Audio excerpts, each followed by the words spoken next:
buenas tardes a todos, gracias por estar con nosotros. Bueno, y aquí tenemos a Isabel, que como creo que no necesita presentación, la conocemos todos, es profesora de universidad, profesora de instituto, colaboradora en el Centro Quima, actriz en el grupo Unos Cuantos, pero hoy está con nosotros en la faceta de luchadora y militante infatigable desde sus tiempos de estudiante hasta ahora mismo, hasta la actualidad. Y queremos que toda esa vida de militancia y de lucha la ponga un poco en referencia y nos cuente un poco cuál ha sido toda su vida en esos aspectos. Así que adelante, Isabel. Vale, muchas gracias, Agustín. Bueno, muchas gracias a Desmemoriados, que han iniciado una labor de recuperación de la memoria histórica en Cantabria, que realmente me parece muy interesante, que se tiene acceso por internet, y yo estoy intentando con otros compañeros colaborar para que también lo que nosotros hicimos esté ahí presente. Gracias también a la Vorágine, que hay que colaborar, bueno, hay que hacerse aliados y aliadas directamente, es decir, hay que colaborar ya con una cantidad anual para que este espacio continúe y no se cierre, porque están haciendo una labor inmensa. Y bueno, ya con relación a mi invitación, bueno, daros las gracias a todos y a todas por estar aquí con este día especialmente inclemente a los que ya estamos acostumbrados en Cantabria. Bueno, quisiera decir algunas pequeñísimas cuestiones preliminares para contextualizar un poco lo que voy a decir después y situarme yo misma y a vosotros en lo que puede ser este buceo, que es difícil porque es retroceder 40 años nada más y nada menos y tratar de llegar hasta aquí, bueno, y que el barco no naufrague en pleno disparate. Lo primero que quiero decir es que estoy aquí como representante de un movimiento político y de un partido, del Partido del Trabajo. Es decir, no estoy solo a nivel personal, puesto que mi trabajo, lo que yo hice, lo hice con otros camaradas, con otros compañeros, viviendo una época intensísima, de muchísimo sacrificio, pero también muy intensa y preciosa, ¿no? Una época que marcó mi vida. Lo segundo que quería decir es que yo fui rebelde, ¿no? Y bueno, y algo me queda. Fui muy rebelde, soy muy conocida como rebelde, pero sí quisiera decir que fui menos rebelde que otros que yo conozco y que lucharon conmigo. ¿Por qué? Pues porque yo soy asturiana y soy emigrante en Cantabria. ¿Qué pasa? Que eso me liberó del yugo de la familia, de la presión terrible, los que luchan hoy lo saben, del entorno familiar y social, y yo aquí vivía como pez en el agua sin que mi familia no se enterase ni de la mitad de lo que yo hacía y maquinaba. Y claro, eso te da muchas alas. Te da también por el hecho de que la rebeldía y el compromiso político supone una ruptura muy grande con la familia, con la que estás muy vinculado sentimentalmente, y entonces, claro, los disgustos vividos allí en casa, hora a hora, pues son también mucho más difíciles de llevar que en la distancia. De hecho, cuando detuvieron a mi hermano Lorenzo, al que yo había metido en el partido, con 17 años que tenía, en una familia de 11 hermanos, el drama familiar fue espantoso. Yo lo viví con muchísimo dolor, pero nada que ver si hubiera estado allí, la que me hubiera caído, no solo de disgusto, sino de bronca y de terrible acoso, ¿no?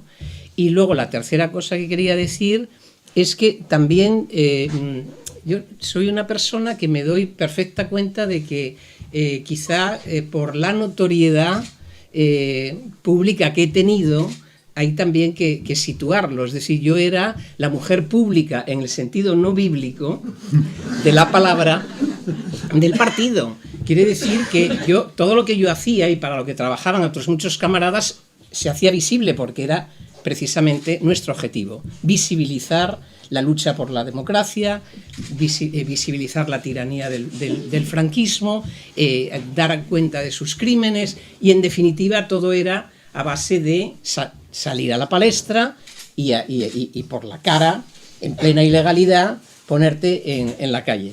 Y entonces, claro, eso te da también mucho miedo, mucho riesgo, y las pasé canutas, pero precisamente esa notoriedad en esta etapa de la final del fascismo, a mí me salvaguardó. Es decir, yo no fui torturada ni maltratada físicamente, verbalmente sí, roja de mierda era lo menos que me llamaban, pero yo no sufrí tanta represión policial y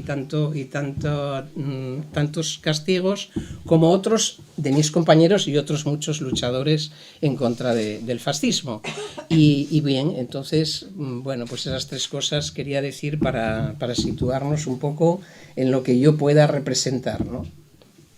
Pues yo es que de las notas que había tomado con la conversación previa que tuve contigo, bueno, hablamos de tu ambiente familiar, que acabas de citar en Oviedo, que sois 11 hermanos, y que tal vez tu primer conflicto surgió en el colegio, con las dominicas, por cierto ambientillo que encontraste de clasismo y de maltrato entre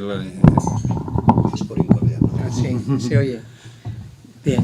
Sí, bueno, un poco Agustín, que es un compañero ideal porque te escucha y te pregunta y anota, me decía, ¿cómo empezaste tu compromiso político? Es decir, entonces yo intentaba contarlo como se lo cuentas a una persona que no ha vivido esa época. Es decir, la asfixia moral que existía en aquella época. Yo con 15 años, cuando nos trasladamos de Mieres a Oviedo, nos tuvieron que meter en un colegio privado porque no había plazas públicas, y entonces me metieron en las dominicas. Y yo a las monjas acabé aborreciéndolas, entre otras cosas porque las monjas son muy clasistas, es decir, según digamos la ascendencia social de las niñas que estábamos allí, así te trataba. Y a mí me daba una rabia horrorosa, porque nosotros éramos de clase media, pero tirando a pobres. O sea, éramos 11 hermanos, mi padre era médico, pero aquello no daba para mucho.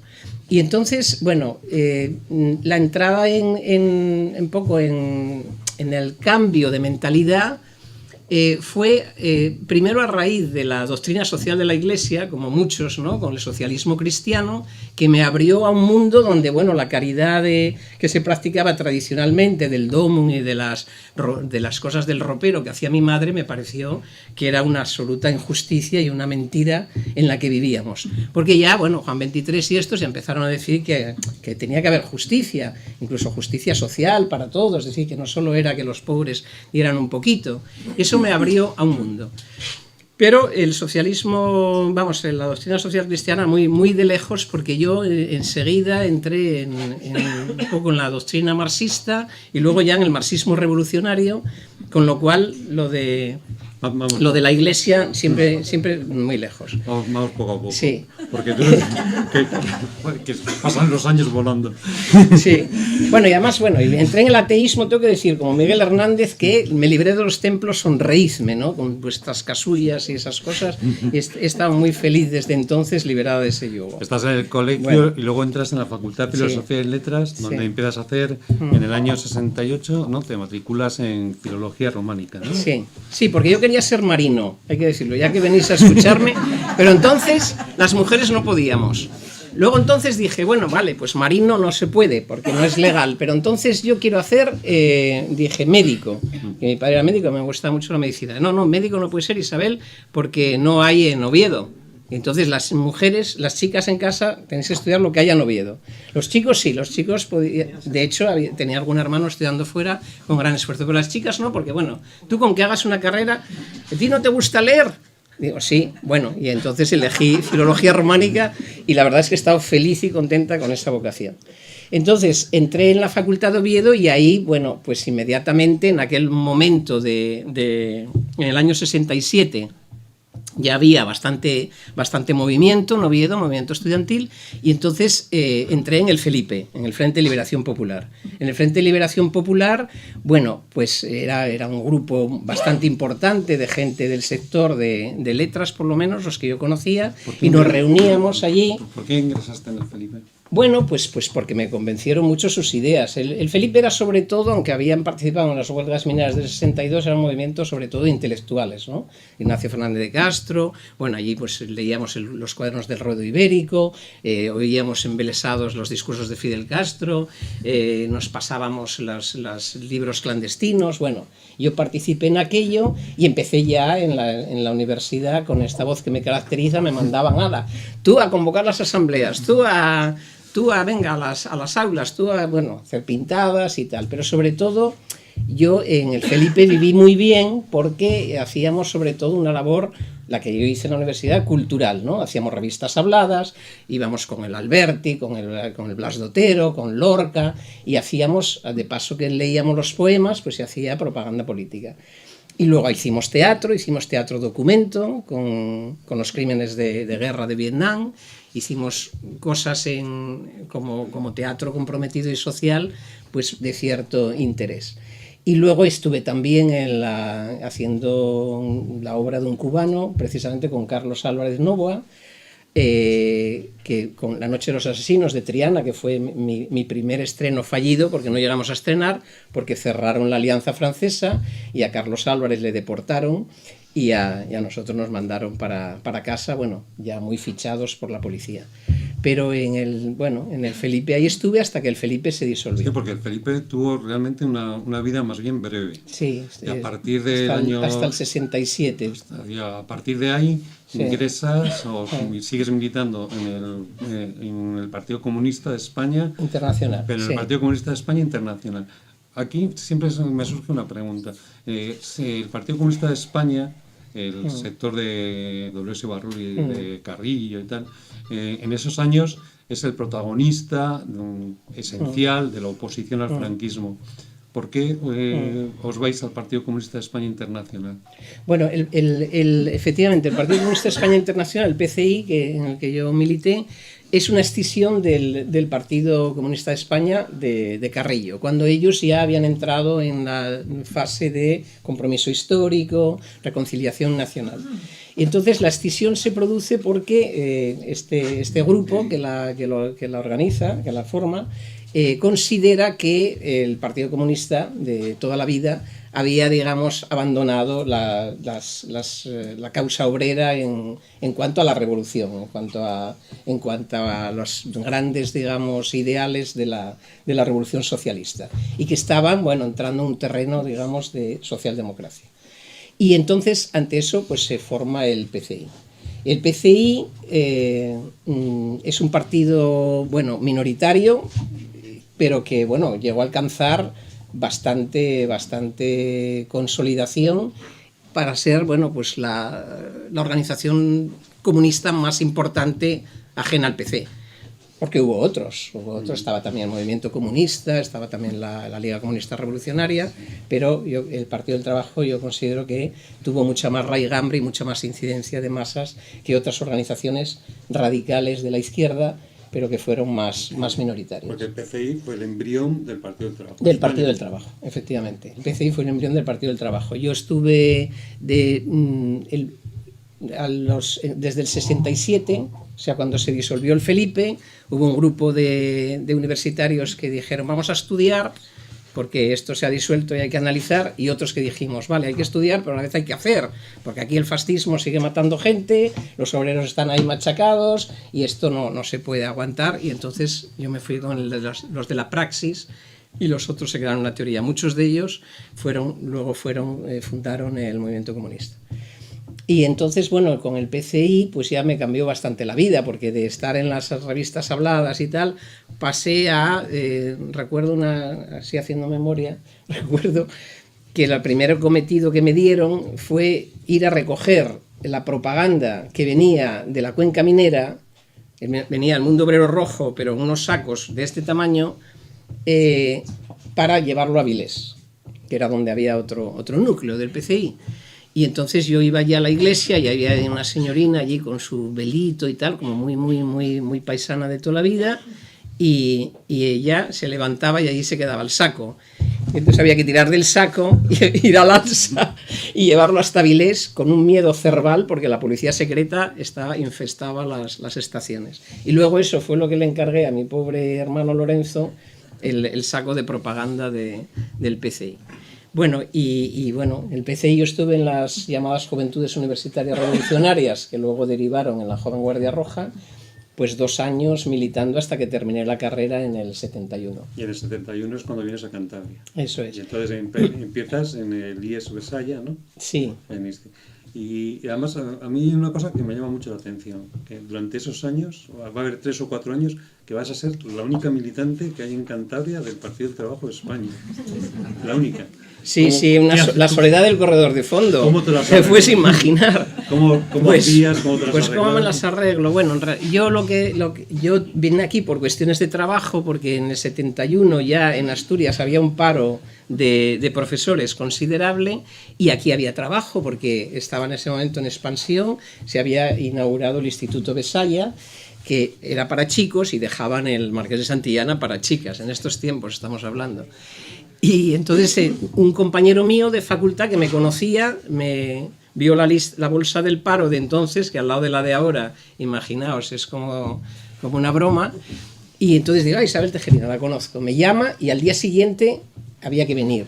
Mi padre montó una que os podéis imaginar de que cómo me iba a ir y tal. Bueno, me vine para acá, yo encantada de la vida, porque con sueldo de profesora, porque tenía unas clases de mierda por allí, y yo dije, no, yo me voy porque, papá, a esto no se puede renunciar. Y estuve 3 años en Torrelavega.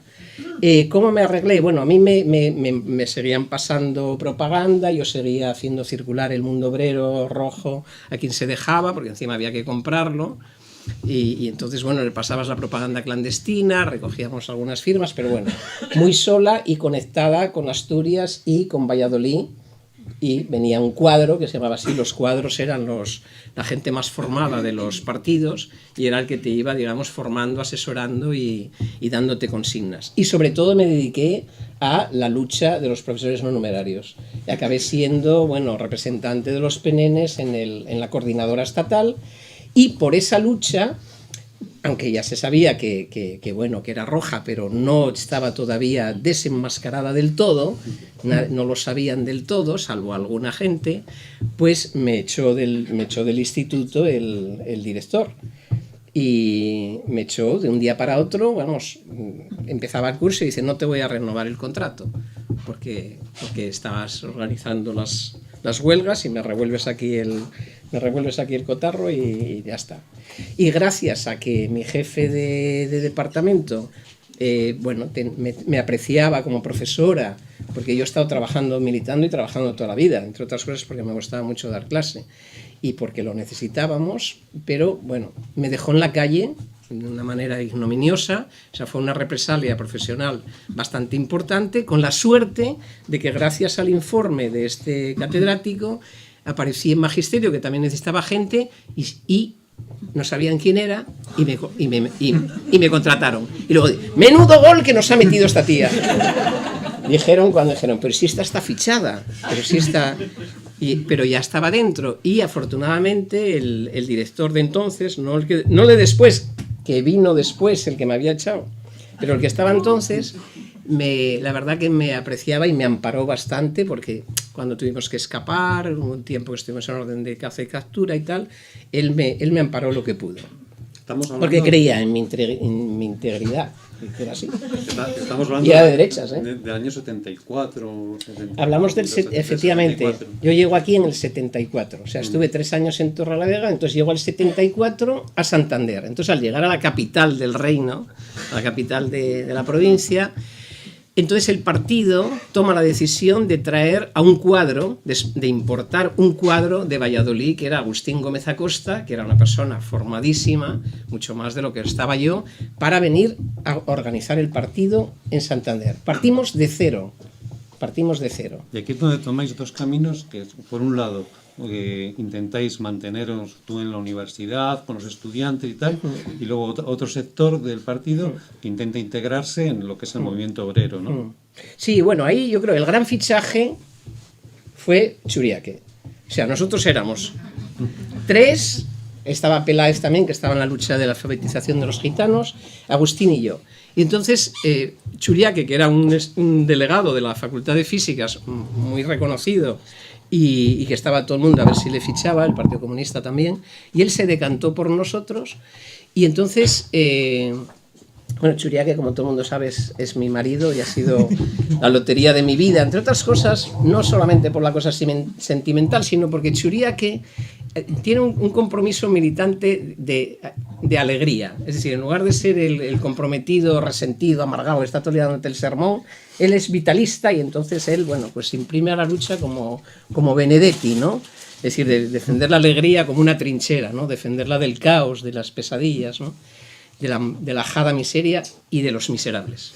Entonces esa defensa de la alegría a mí me ha salvado mucho la vida, porque militabas, pero a la vez también nos lo pasábamos bien, porque nos gusta, ¿no? Disfrutar de la vida también. Y entonces empieza, efectivamente, yo sigo en sector profesional y otros, en agitación, en propaganda, en organización, y Churiaque primero organiza el movimiento estudiantil. Aquí había un sector de las Juventudes Comunistas, estaba Paco Delgado, que era el delegado de toda la universidad y que tenía un prestigio, lógicamente, y luego estaba Churiaque, que era el delegado de Físicas.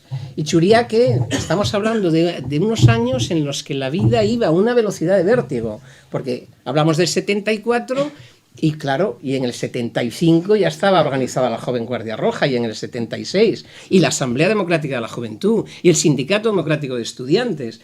¿Por qué? Pues porque había un caldo de cultivo. Porque nosotros empezamos en la universidad, en el sector profesional, y luego a Félix le encomendamos que, como era tan competente, que se proletarizara, porque teníamos pocos obreros. Entonces, como teníamos pocos obreros, pues tú a la construcción. Y entonces se mete en la construcción y organiza el sindicato de la construcción, consigue grandes logros en la construcción, que estaba abandonadísimo, con unos sueldos de miseria, y de la construcción organiza a los taxistas, organiza a los marineros, organiza tal, y con un sector de camaradas importante, pues acaban organizando la CESUD, que tiene su primer congreso confederal en el 76. Inicialmente la gente del partido estaba en comisiones obreras y de ahí se sale y forma un sindicato unitario, llamado Unitario. Y entonces pero estábamos también en el movimiento vecinal. De hecho, bueno, de alguna manera parte del reconocimiento del PT venía de los movimientos, de las asociaciones de vecinos. Yo estaba en la Encina. O sea, organizamos la Encina porque vivíamos allí, además, en aquellas casas que rezumaban humedad, en unos barrios sin alcantarillados, sin escuelas, sin recogida de basuras. Bueno, era una situación, bueno, pues producto, ¿no?, de 40 años de dictadura y de machacar al pueblo, que vivía pues en condiciones muy malas. Y estábamos también en la lucha también de profesionales. Los profesionales que me tocaban a mí, porque yo era la pública, y entonces yo pues iba a los profesionales. Los profesionales teníamos una red de gente que llamábamos simpatizantes. No querían entrar en el partido porque decían, no, es que eso tuyo como que era mucho, y acababan todos en el PC. Yo les convencía de la lucha y del socialismo, pero ellos luego se metían en otras cosas que les convencían más, ¿no? Y que les exigían menos, seguramente, pero era gente pues maravillosa, que nos proporcionaba coches, nos proporcionaba pisos, nos daba dinero. También hacían de buzones, porque en la vida clandestina no podías tampoco ni recibir cosas, lógicamente, estabas fichado, y entonces había gente que me dejaba su dirección postal y ahí se les mandaba la propaganda y todo los material subversivo vario, ¿no? Y estuvimos, bueno, pues en el feminismo. O sea, la primera asociación de mujeres, que además se llamaba Mujeres Universitarias, porque, bueno, era producto de los tiempos, ¿no? Era lo que se podía hacer en la ley de asociaciones. Entonces formamos una asociación y estaba precisamente Pilar Quintanar, que luego fue secretaria del Partido Socialista aquí. Luego se organizó la Asociación Democrática de la Mujer, la ADM, y también participamos en la Asociación de Mujeres de Hogar y Consumidoras, y bueno, impulsábamos, digamos, movimientos en todos los sectores, y yo creo que, hay que decirlo, o sea, yo creo que el PT era una izquierda diferente. Esa es la verdad. ¿Por qué era diferente? Pero previamente, perdona que te interrumpí, Isabel, también estuvisteis en la Plata Junta. Ah, sí, bueno. Que otra de las cosas que hicimos, ya no sé si... un momento importante sí, tras la muerte del dictador, sí, cuando todas las organizaciones, desde los liberales sí, hasta el Partido del Trabajo y tal, os unificáis en, sí. en un... Bueno, esa fue otra labor que también hicimos. Yo tengo aquí, digo, bueno, en esta recogida el estudiante, están los vecinales, el movimiento obrero y el impulso importantísimo de todos los organismos democráticos. Yo me tocó vivir el primer organismo que hubo aquí, como aquí hay gente de mi edad e incluso mayores, aquí lo primero que se hizo fue el comité cívico. Aquí en Santander no se movía un papel. Hasta estos años no se movía nada, o sea, se movía pues todo muy clandestino, pero visible, pues no había movimiento, porque entre otras cosas también esta región funcionaba un poco de cortafuegos entre Asturias y el País Vasco, porque estaba el fenómeno del obrero mixto, con lo que era muy difícil también aquí movilizar. Entonces sí que nosotros hicimos una labor incuestionable, que además yo creo que la reconoce muchísima gente, en el impulso de los organismos democráticos unitarios. Empezamos, el comité cívico fue lo primero, se llamaba El Espíritu de la Gaviota, donde nos reunimos ahí una serie de gente pues para decir que estábamos contra la dictadura y que había que ir hacia una democracia, y empezaba ya también la cuestión autonómica. Luego ya impulsamos la Junta Democrática, y luego la Plata Junta, que fue la que convergieron la Plata Junta con Convergencia Democrática, que era lo que había organizado el Partido Socialista. Y sí que ahí yo estaba de representante de mi partido y se hizo una labor intensísima de impulso de la democracia y de la amnistía. Que es el gran momento de la elección entre la reforma y la ruptura. Sí. Que es un momento definitivo sí, en el posterior desarrollo de la democracia española. Sí, en la lucha por la autonomía y tal. Bueno, sí, bueno, en la lucha por... No, que estamos mal de tiempo, ¿no? No, yo es que traía una cosa, porque ahí rescatando papelotes, cuando, claro, nosotros vamos a ver si yo me explico. O sea, nosotros... Creo que fuimos un partido que, como teníamos el objetivo del socialismo además en su estado puro, claro, yo creía en el socialismo puro, no en las atrocidades de Stalin, de las cuales me enteré muy tarde. Entonces nosotros teníamos el objetivo de la revolución socialista y tirar al fascismo, es decir, derribar el régimen de la dictadura franquista, era la antesala de una lucha que iba a continuar, porque además estábamos muy vinculados al internacionalismo proletario, muy también enfervorizados con todos los movimientos de América Latina. Es decir, había un movimiento de auge importante de la lucha por los cambios y por la transformación y por una sociedad sin clases donde todo el mundo, digamos, tuviera derechos, ¿no? Entonces, nosotros demostramos en Cantabria que se podía hacer más de lo que se decía que se podía hacer, porque siempre decía, no hay condiciones, esto que decís vosotros no. Nosotros demostrábamos que sí, que se podía hacer más, y que además la gente respondía mejor también de lo que supuestamente se decía que iba a responder, es decir, que había un caldo de cultivo, y creo que eso sí que conseguimos demostrarlo con eso, con mucha intensidad, con mucho trabajo y con mucha represión. Porque, y es lo que vi por ahí, digo, se lo voy a llevar. Nosotros sufrimos como mucha gente aquí, pero en esta época fuimos el partido más perseguido. A mí, que ya digo que no me maltrataron, pero me detuvieron cerca de 20 veces, me procesaron en 2 ocasiones, me pasé la Nochebuena en la cárcel, y al lado de lo que pasaron otros, nada, ¿no? Porque a Félix, por ejemplo, le multaban permanentemente. Entonces, con 150.000 pesetas por una huelga de construcción, 150.000 pesetas de aquella época, que pasó en la cárcel. y que ahora con la ley Mordaza no puedes ni sustituirlo por cárcel. Ahora ya te cogen directamente la pensión y a ver qué haces, ¿no? Pero él lo pasó en la cárcel. Luego nos represaliaron también mucho, y gracias, bueno, pues al apoyo de gente, porque hacíamos colectas para pagar las multas, para pagar las fianzas, porque no teníamos un duro. Entonces fuimos muy represaliados, y traigo una prueba que no es mía, sino de la policía, de una de las represiones que sufrimos, que fue en el año 76. Fijaos que empezamos en el 74, pues en el 76 traigo aquí una cosa que es un telex enviado a todas las jefaturas de policía de España, donde dice, entre otras cosas, que además de perseguir a la LCR, al ORT y al MC, que, sobre todo, dice, a ver si lo puedo leer, porque no obstante lo expuesto, dice el telex de la policía, y sin perjuicio de actuar permanentemente conforme le indico, entre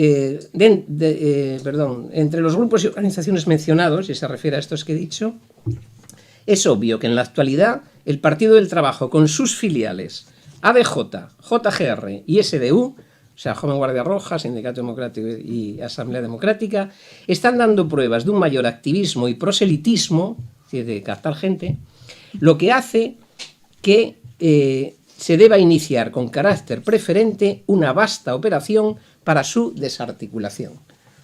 Entonces, llegado este telex a Santander, empiezan en el Alto Miranda y terminan en Los Osos, y nos detienen a 11. A 11 personas así de madrugada, de cualquier manera, nos procesan, etcétera, etcétera. Bueno, y como esa, varias, ¿no? Varias después de mucha persecución, salvo a la gente que estábamos ahí un poco en ese columpio de la ilegalidad expuesta, de la ilegalidad pública, que nos cogían y nos soltaban, ¿no? Pero a los demás pues los breaban y los torturaban y los deportaban y los secuestraban, ¿no? Además es que vosotros vivisteis una circunstancia singular. Es decir, el domingo de Pascua del 77, todos recordamos que se legaliza el Partido Comunista de España.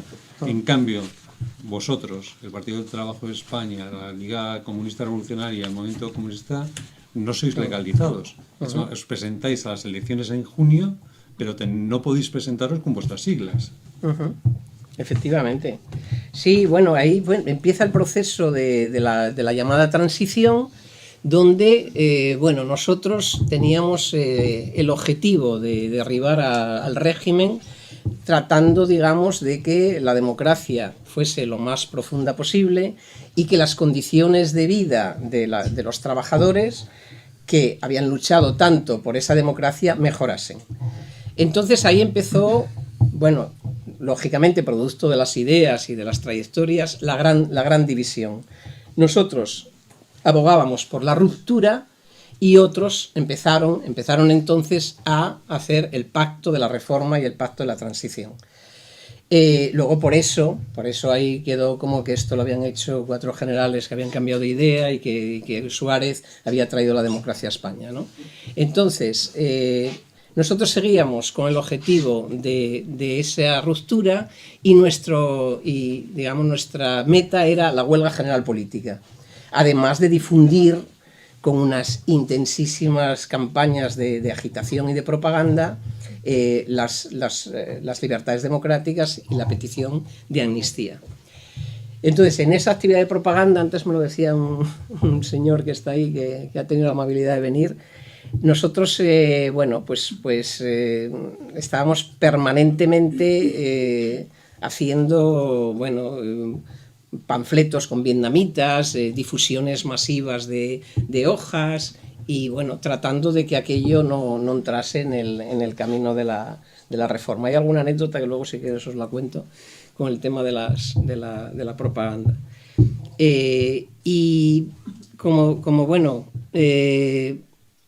se legaliza el Partido Comunista y se empiezan ya un poco, a ofrecer una transición pactada. Y en esa transición pactada nosotros estamos lógicamente en contra, pero fue lo que salió, entre otras cosas también porque el pueblo español así lo quiso, porque a nosotros iban a todos los mítines, llenábamos el ferial de Torrelavega, pero luego no te votaban.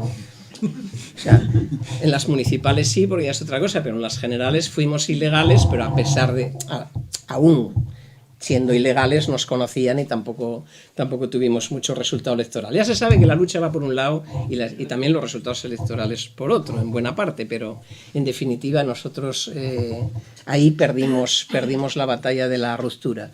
Y ¿con qué jugó? Bueno, ahí traigo también un recorte de Vázquez Montalbán, que estaba en la vía de la reforma y que dice eso, ¿no? Cómo se jugó primero con el terrorismo de Estado en las últimas fases de la transición, segundo se jugó muchísimo con el miedo y tercero se jugó con el pacto social, en el cual nosotros efectivamente no participamos. En esa transición tan alabada, tan cacareada, tan maravillosa que ha sido, sobre todo para los que no tuvieron que perder ni una peseta ni ninguna de sus prerrogativas, yo creo que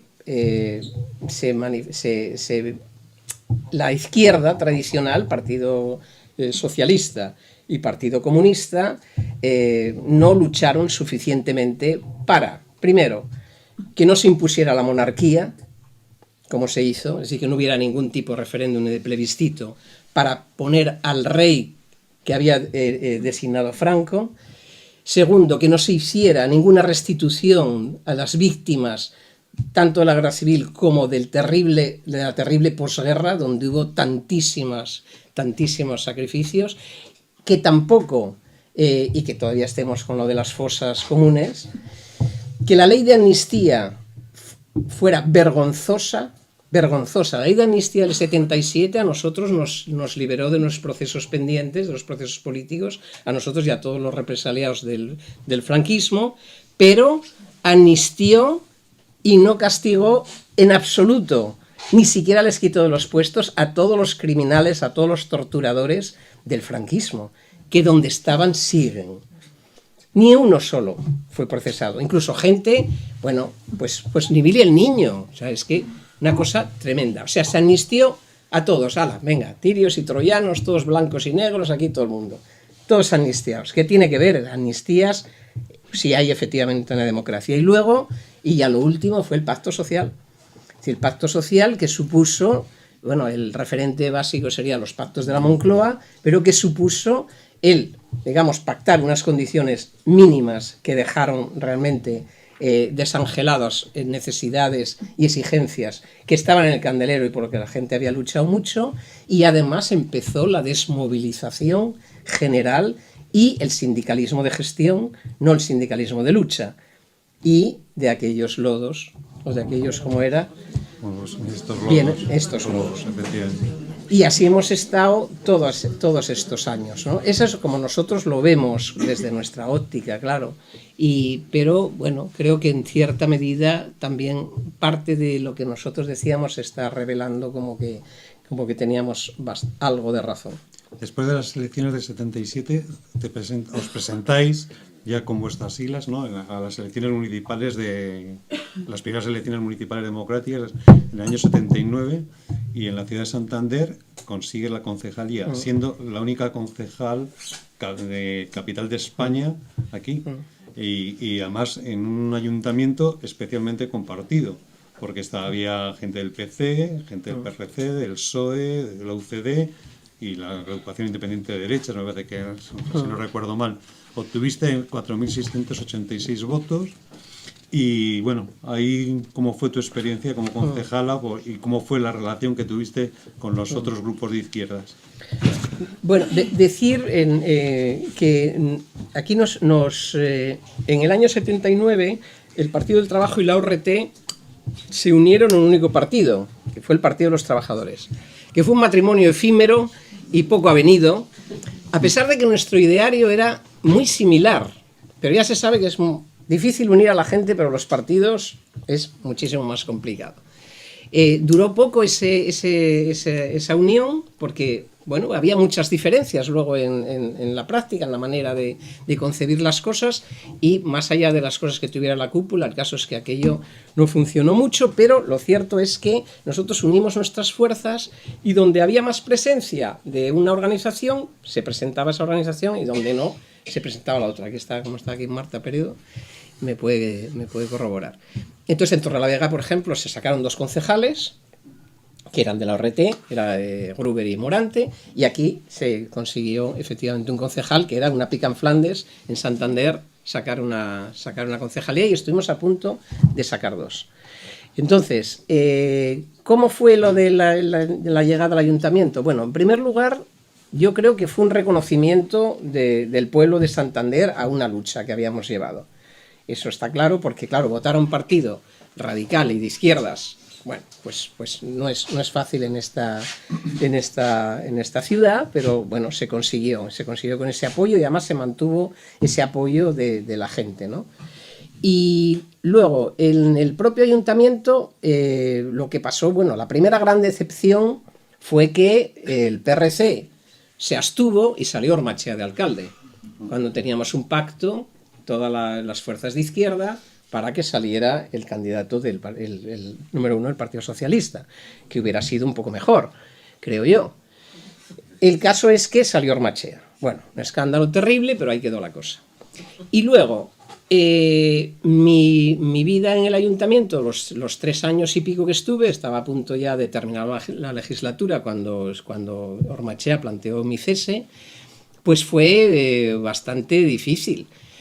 Y conseguimos logros, pero la gran frustración fue que no hubo una política ni de unidad de izquierda en ningún sentido. ¿Por qué? Porque también el ayuntamiento estaba presidido por el consenso, por la moderación, por las formas, por el permitir que Ormachea caciqueara e hiciera todas las cosas de una manera personalista y sin tener en cuenta la corporación, de tal manera que a veces nos enterábamos por la prensa de algunos de sus planes faraónicos, y había una desatención total a los barrios, y allí no se hacía nada entre todos para poder realmente empujar a una política de izquierdas o más a favor de los intereses de los ciudadanos. Entonces yo estuve muy sola, yo no tenía ninguna representación, me permitían estar en la Comisión de Servicios Sociales, pues porque entre otras cosas nosotros teníamos un bagaje en el tema de la vivienda importante, y además conocíamos el terreno, y ahí se hicieron cosas, ¿no? Por ejemplo, bueno, pues conseguimos que se alojara a familias en viviendas municipales que había vacías, conseguimos que a los que les tiraban las casucas de la Albericia, que habían vivido allí 30 años, no les dejaran en la calle, sino que se les diera una alternativa, y bueno, y conseguimos algunas cosas, digo, como partido, ¿no? Además es que en esos 3 años el partido se disolvió. Sí, además el Partido del Trabajo se disolvió, y entonces yo me quedé por compromiso con los ciudadanos 2 años más. Pero bueno, pues allí luchábamos un poco día a día con los ciudadanos. Teníamos una secretaría municipal con mi camarada Vidal Pérez, y hacíamos algunas cosas, pero sobre todo, bueno, pues era una lucha muy de frente solitario, y luego con el acoso permanente de Ormachea, que estaba deseando echarme. ¿Por qué? Bueno, pues las razones yo creo que eran que no le gustaba que le estuvieras indagando, que estuvieras metiéndole el dedo en el ojo, que estuvieras denunciando.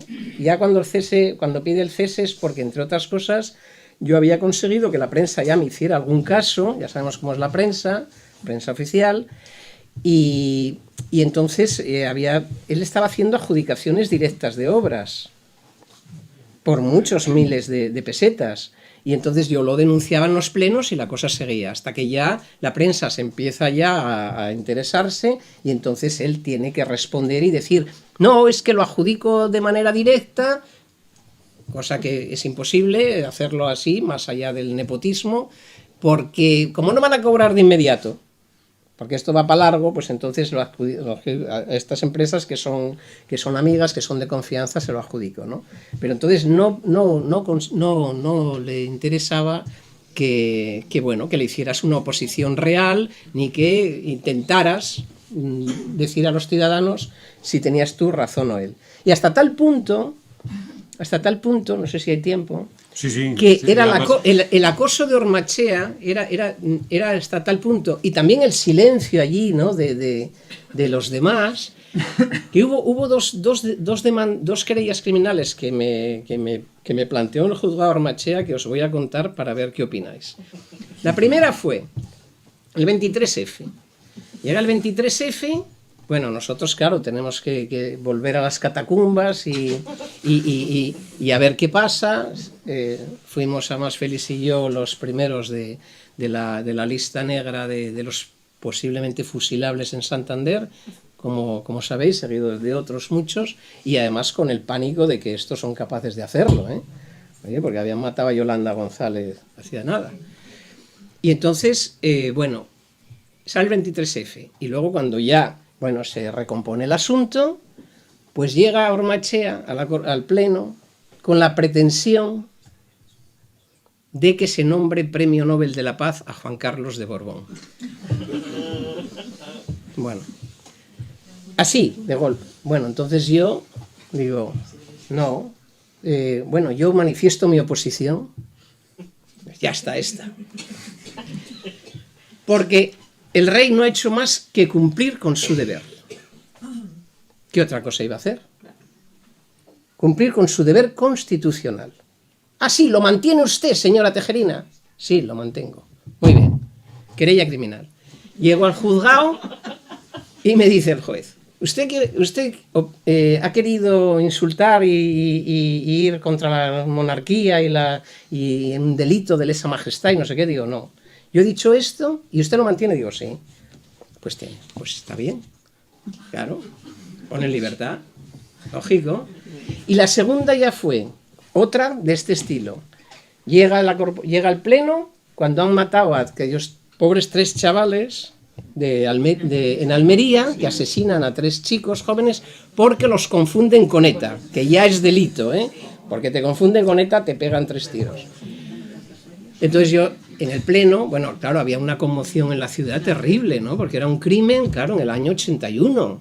Entonces, en el año 81, que pasaran estas cosas y de esta manera, claro, revelaba, bueno, qué es lo que había, ¿no? Y entonces yo llego en el Pleno y sale otra vez la Tejerina. Quiero mostrarme que la corporación muestre su condena por el asesinato de estos 3 jóvenes, que muestra, bueno, que en los cuerpos de la Guardia Civil, donde no ha habido depuración ninguna, hay lo que hay. Querella criminal, claro. Usted insulta a las fuerzas de orden público y tal. Digo, no insulto nada. O sea, aquí hay un hecho criminal y debemos mostrar nuestro pesar por las familias y por el pueblo de Santander, que han matado a otros jóvenes. Pues todo así.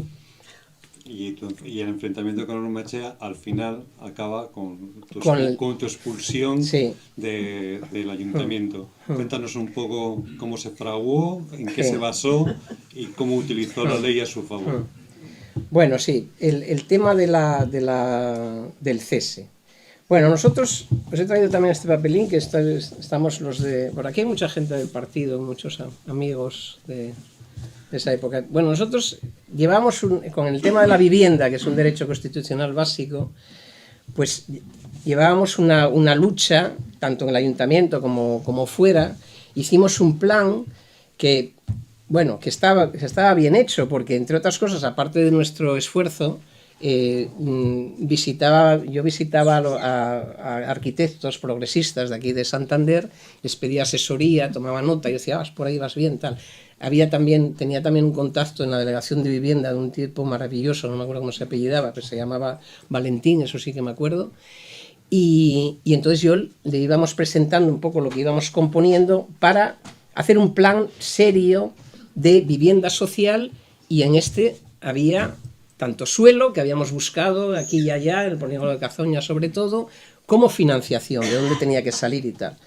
Además de esa labor, bueno, de gestión, y también la Comisión de Servicios Sociales, lo que hacía yo, nosotros siempre organizábamos o intentábamos organizar a los afectados. Hicimos una asociación que se llamaba FEVIC, Asociación de Afectados por la Vivienda de Cantabria, en la cual llegó a haber casi 100 familias, porque había una desesperación total. Aparte del poco dinero, los alquileres eran abusivos, en verano te echaban y no había vivienda de ningún tipo. Había 4.000 familias solicitando vivienda y andábamos ofertando 300 en este plan. Entonces, esa asociación pues hacía movilización, hacía demandas, hacía gestiones, y también una de las familias, que era uno de los de AFEVIC, una familia con 3 hijos muy pequeños en una vivienda, en una habitación vivían, pues se decidieron, con el apoyo de AFEVIC y también, por qué no decirlo, con el apoyo del Partido del Trabajo, a ocupar una vivienda que está aquí mismo, en el bloque Santos Mártires, en la Plaza de la Leña. Esa vivienda era una vivienda de promoción directa, que se llamaba, una vivienda social hecha completamente con fondos del Estado, destinada a personas sin recursos. Y llevaba 10 años desocupada. Ilegalidad primera. Después de esos 10 años desocupada, estaba ilegalidad segunda, tenía que haber el propio ministerio alojado a una familia. No seguía vacía la vivienda. Y entonces, este hombre dijo, pues yo me meto en esa vivienda. Y se metió. Vivió allí un poco, no me acuerdo si fue mes y pico, hasta que llega la orden de desalojo. Llegó la orden de desalojo de la familia, el lanzamiento, y entonces el Partido del Trabajo y AFEVIC van a tratar pacíficamente de que no se les desaloje, hasta que no se les dé una alternativa. Y la concejala del Partido del Trabajo va también a demandar al juez una alternativa a esta familia antes de que les echen o que les dejen allí, puesto que la vivienda era del Estado y ellos eran gente muy necesitada. Y luego les dieron una vivienda, posteriormente.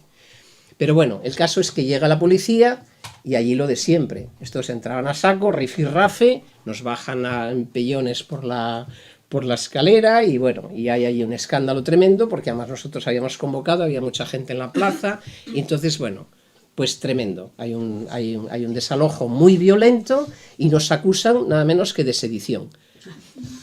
Porque esto iba así, de sedición porque, pues bueno, por un incidente, porque a un policía se le cayó una pistola y entonces no sé quién se acercó a cogérsela para dársela y era que les ibas a asesinar. Bueno, una cosa tremenda, ¿no? Entonces era todo un atropello. Y entonces, bueno, se produce el desalojo, encarcelan a 4 y a mí, por la gracia del comisario jefe, como tenía mi bebé, mi María, que está aquí, con 2 meses, dice, vaya usted, señora, a cuidar a su hija. Me deja así, él, como haciéndome un gran favor. Y digo, claro, esta gente no concibe, ¿no?, que tú puedas estar en una acción defendiendo a una gente y que tengas a tu niña unas horas más de guardería, que efectivamente la pobre se chupó muchas. Pero bueno, el asunto es que el tío, o sea, como, bueno, yo la dejo a usted en libertad para que cuide a su niña, pero a su marido, es decir, a su padre, le meto en la cárcel y le pedimos 25.000 pesetas de fianza, que gracias a la gente se consiguió pagarlo. Nos procesan y bueno, ahí quedó la cosa.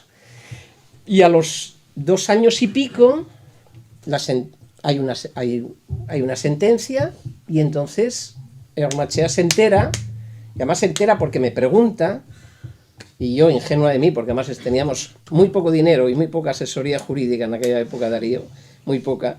Entonces yo digo, no vamos a recurrir, por total 3 meses que me han puesto, pues nada, además no lleva pena de cárcel, todas las medidas cautelares están en demora y tal, y dice así, y al día siguiente presenta la petición de cese.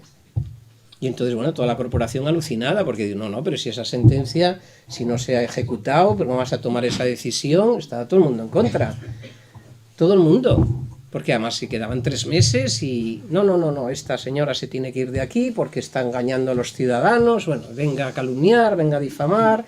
Y entonces, bueno, no llega ni a producirse la votación porque había mucha gente en contra del cese, entra la policía a saco otra vez y entonces toda la izquierda se sale del pleno ante esa violencia y no se llega ni a producir la votación de toda la corporación, sino la votación de la derecha, que fue la que me echó. Y eso fue un poco así, no sé si te contesto. Sí, claro que sí, pero también es verdad que pronunciaste un discurso importante. Sí, se dijo incluso que había sido el mejor que había oído aquella corporación, lo cual no me extraña nada, porque discursos ahí de izquierda pocos. Sí, sí, pronuncié bueno, pues un poco tratando de decirles a los ciudadanos pues qué había pasado realmente, por qué eran las cosas y bueno, y ofreciéndome lógicamente a que cuando las cosas cambiaran, pues a seguir allí, ¿no? A mí a nivel personal me supuso una liberación, aquí lo digo en familia, porque estaba agotadísima de aquello. Y nada. Pero Isabel, luego a partir de ese momento, aunque ya no hayas militado en organizaciones políticas o en partidos políticos, sigues llevando una vida militante activa en la Amnistía Internacional, en distintas organizaciones solidarias. Y aquí siempre, en el ciclo de militancias, siempre una de las últimas preguntas que hacemos es: ¿cómo valoras tú el militar? ¿Cómo valoras tú el tener una vida consciente frente a la injusticia, una lucha permanente? ¿Qué es lo que ha supuesto para ti y cómo nos lo transmitirías a los demás? Bueno, claro, es muy diferente. O sea, nosotros la militancia era de milites, es decir, éramos como soldados, ¿eh? O sea, la lucha en aquella época no tiene nada que ver con lo que hago ahora, nada. Esto es una vida burguesa, acomodadísima al lado de aquello, porque nosotros es que era mañana, tarde y noche, no había vacaciones, no había domingos. O sea, era la causa, pues por eso, ¿no? La utopía y el idealismo y el entusiasmo era lo que guiaba toda aquella conducta, ¿no? Entonces ahora, bueno, a partir de disolverse el partido, yo ya me seguí en la universidad, porque de la universidad nunca me había ido, pero claro, ya me dediqué muy intensamente a la vida académica y a la vida familiar, porque tenía 2 niñas pequeñitas, y entonces he seguido, bueno, más o menos intentando poner mi granito de arena en cosas, pero ya de otra manera, no militante, yo diría así, como una persona activa, como una persona con conciencia, que la conciencia es la clave, ¿no? Es lo que te acompaña y es lo que define tu conducta, y yo tengo conciencia del mundo terrible y atroz que vivimos, que la verdad que cada vez está peor, que estamos viviendo un retroceso enorme, y en ese sentido, bueno, pues trato de seguir haciendo cosas, ¿no?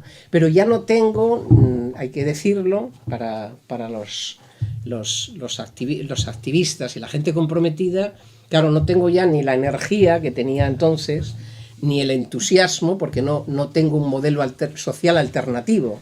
Tenemos causas, y causas de una enorme importancia, pero no tenemos algo que creamos que sustituye al modelo capitalista. Y claro, eso reduce y crea muchas contradicciones también en nuestra lucha. Yo estoy en la defensa de los derechos humanos, pero creo que si no vamos a la raíz, de qué genera las guerras, qué genera las víctimas, qué pasa con quiénes son los culpables, cuáles son las causas, si hay venta de armas, cómo no va a haber guerras. Es decir, todo es un poco un círculo vicioso si no vamos a mayor conciencia crítica y a ir más a la raíz de las cosas. Y entonces, claro que hay que seguir en la lucha, claro que hay que seguir abiertos al análisis, al examen, a buscar alternativas y soluciones, y mantener siempre, ¿no?, ahí el horizonte utópico, ¿no? Es un poco lo de Galeano, ¿no?, que digo siempre y que quiero que no se me olvide, ¿no?, de que doy 2 pasos y la utopía se aleja 2 pasos, y doy 10 pasos más y el horizonte se aleja 2 pasos. Entonces, ¿qué es la utopía? Pues la utopía es eso, caminar, ¿no? Entonces, bueno, efectivamente perdimos nuestro sueño, pero caminamos, ¿no? En esas estamos, hay que seguir, ¿no?, en ese camino, creo yo. Y no quiero desaprovechar la oportunidad, que tú eres una persona relacionada con la educación, y aquí hay mucha gente que te está relacionada con ese campo. ¿Cómo podemos hacer, padres, profesores, etcétera, para evitar que nuestros hijos estén en esa desmovilización política, en esa parálisis ideológica en la que desgraciadamente nos movemos, que tiene como consecuencias que en un país asolado por la corrupción, el partido más corrupto siga obteniendo 7 millones y pico de votos.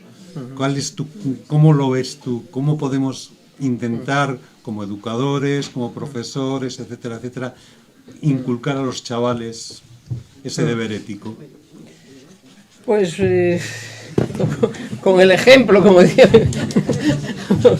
Claro, bueno, yo diría lo siguiente, o sea, vamos a ver, hemos vivido unos años de desmovilización, como comentábamos, de acriticismo, de una vida política totalmente mirándose el ombligo, de unos partidos que se han desacreditado a sí mismos y con todas las de la ley, es decir, han hecho muchos méritos para estar tan desacreditados. Y ha habido unos años que esto era un desierto, ¿no? Era un erial, o sea, no se movía nada, la gente estaba totalmente desinteresada, pero yo en este momento veo signos interesantes de cambio. Como efecto de la crisis, efectivamente, y como efecto de la indignación.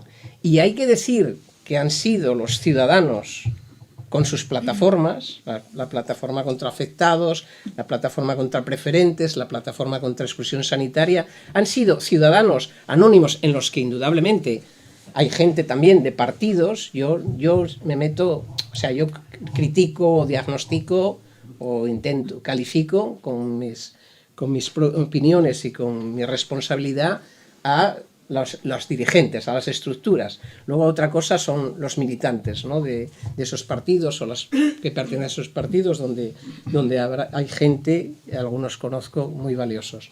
Pero las estructuras han llevado a esto. Entonces hoy yo creo que está habiendo signos de cambio.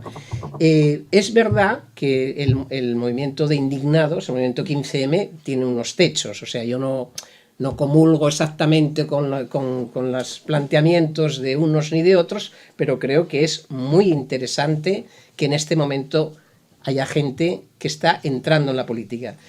En la política, en el pensamiento político, en el pensamiento crítico, en informarse de las cosas, en interesarse por sus problemas. Y especialmente los jóvenes, porque hace falta que los jóvenes afronten su problemática, que es muy dura, que es realmente un drama, el paro en este país, y al mismo tiempo tomen carta cabal de que nadie les va a solucionar las cosas si no son ellos mismos.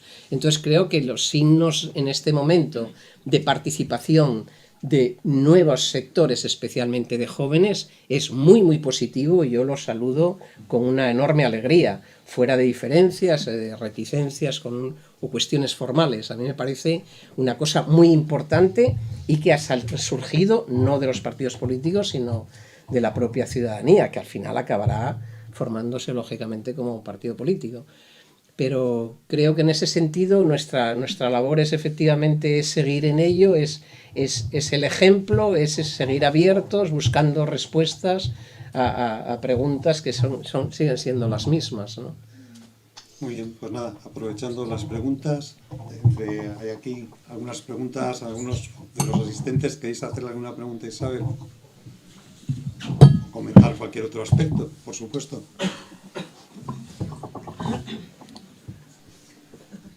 ¿Lo preguntáis? Ibas a contar antes una anécdota de... Ah, es verdad. Una anécdota de sí, bueno, con las cosas de la propaganda. Bueno, no, yo no sé, no me acuerdo muy bien qué era lo que os quería decir. Sí, un poco el tema bueno, nosotros hacíamos una actividad de propaganda muy, muy, muy intensa y muy masiva. Y inicialmente eso se hacía con las llamadas vietnamitas, que eran unas cajas, y ahí, bueno, pasabas un rodillo, un tintado, y quedaba tal, y eran una por una, así estabas toda la noche sacando los panfletos. Y Y entonces, bueno, eso iba al hilo de que en la clandestinidad, bueno, había todo un código, ¿no? Que en este momento no hace falta. Esperemos que no vayamos a eso también. Pues había los nombres falsos, había las dobles citas, había, bueno, sobre todo el no hablar, no decir nada. Y si eras muy débil y no resistías, por lo menos que tardaras 3 horas, que era, digamos, el tiempo en el que los otros camaradas, si no aparecías, pues se podían limpiar y esconderse. Y entonces, bueno, es una anécdota que siempre la cuento porque quizá fue lo que más me impactó en el momento vivido y luego en la parte graciosa que tenía el asunto. Y es que nos detienen en una ocasión a un compañero y a mí, a Iñaki, no sé si alguien se acuerda de los... a la entrada de la fábrica de la General, era entonces, lo que luego ha sido Firestone, la fábrica de neumáticos de Torrelavega, que íbamos allí a repartir propaganda. Y habíamos salido de madrugada de una reunión donde estaba reunido el comité ejecutivo y habían estado sacando los panfletos que nosotros llevábamos. Y cuando, bueno, dijimos, bueno, pues esto en 2 horas, venimos, en 2 horas estamos aquí. Supongamos, bueno, las cifras son aleatorias. El caso es que llegamos a Torrelavega y cuando estamos en pleno reparto a la entrada de la fábrica, allí vemos el tricornio y la capa, la Guardia Civil. Bueno, la Guardia Civil, o sea, era lo más terrorífico. O sea, la secreta, mal, pero la Guardia Civil, porque la Guardia Civil eran muy brutos. Y entonces ya sabías que ibas a la Guardia Civil te iba a coser a hostias ya, nada más entrar. Y entonces teníamos mucho miedo, ¿no? Y entonces, claro, nos detiene la pareja de la Guardia Civil. Yo tiro los panfletos en el seto. Y Iñaki, que estaba el pobre acojonado, agarrado a los panfletos. Y así entramos en el cuartelillo. Entonces a él le llevan a un lado y a mí a otro. Y entonces, bueno, allí se produce, por eso tiene una parte graciosa, porque había el bueno y el malo, ¿no? Yo estaba con un cabo, que era un tío de estos que decía, ay, mujer, pero tú, una profesora, pero ¿cómo tú meterte en estos líos, mujer, y tal, no sé qué? Venga a darte carrete a ver si tú decías algo. Y luego ya te pasaban al capitán, que tenía una cara de armario y una mirada tan tétrica que ya te ponías a temblar nada más verlo. Que se me decía, mire usted, señora, no siga por ese camino, porque claro, yo, siguiendo el protocolo del partido, dije que yo no estaba tirando ninguna propaganda, que aquellos panfletos no eran míos y que yo estaba con aquel chico allí dando una vuelta.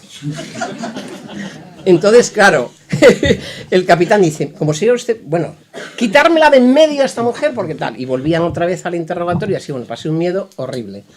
Y entonces, pero el asunto es que al final me depositaron en un calabozo con un colchón que olía a pis horrible durante toda la noche, y allí me tuvieron hasta la mañana siguiente me liberan. Y entonces me entero de que el otro camarada, después de aguantar un tiempo, dijo que él vivía en tal sitio y que allí estaba la vietnamita y allí había que él vivía allí, y que de allí había salido la propaganda, porque él fue lo que dijo, o sea, reconoció que eran suyos los panfletos y que estaban en aquel piso. Y hete aquí, y cuando van con él al piso, el piso está limpio. Y no había nada. Decía, te voy a matar a hostias, chaval. Pero no decías que estaba aquí la vietnamita.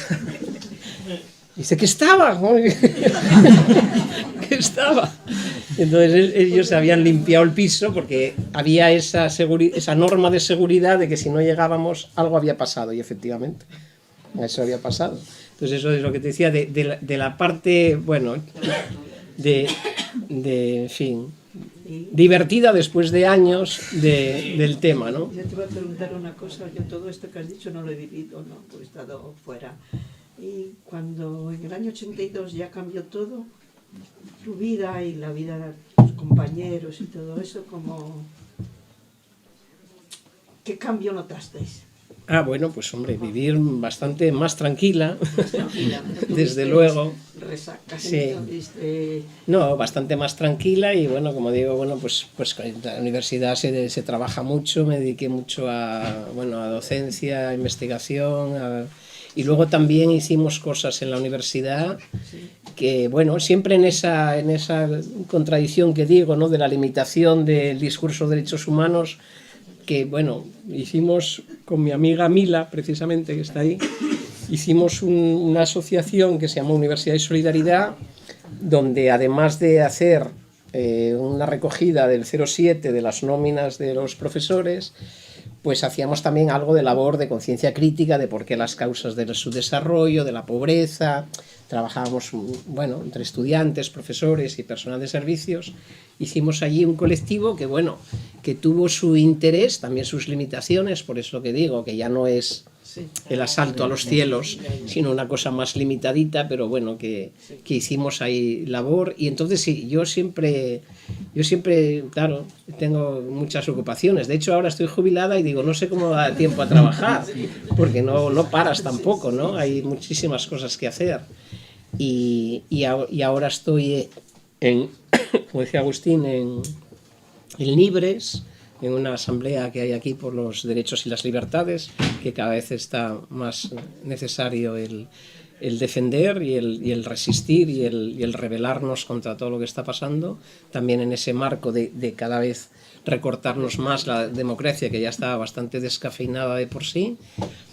Y bueno, en la plataforma de exclusión sanitaria, que también hay aquí compañeros, hemos estado defendiendo el derecho a la sanidad universal de todas las personas, incluidos los inmigrantes sin papeles y sin recursos, y siempre hay, claro, muchas cosas, ¿no?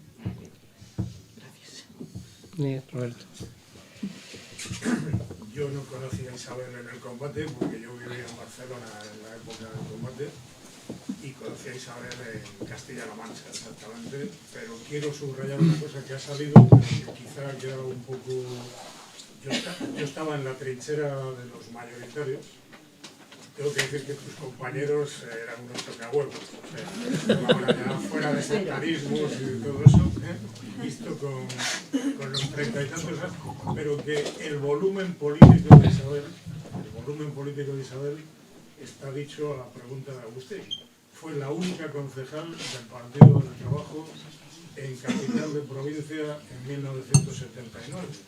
Y eso, aparte de sus compañeros que yo no conozco, es un mérito personal de Isabel que me parece importante subrayar directamente, porque si no, ¿por qué no hubo concejales del Partido del Trabajo en Madrid, o en Oviedo, o en Valladolid, o en tantos sitios?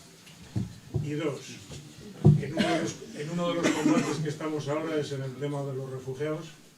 Yo estaba el lunes en una reunión y ahora me llega un WhatsApp, se habló de recogida de ropa y parece que se está haciendo. Como este es un sitio favorable, parece que se recoge ropa, en Cantabria acoge hasta el viernes al mediodía. Entonces, como todos normalmente tenemos ropa que nos sobra, a ver si hacemos la recogida. Bueno, luego me explicarás por qué eran unos tocahuevos mis compañeros, que son los que consiguieron que yo fuera concejal. A ver, la vida de Brian se inspiró en España seguro.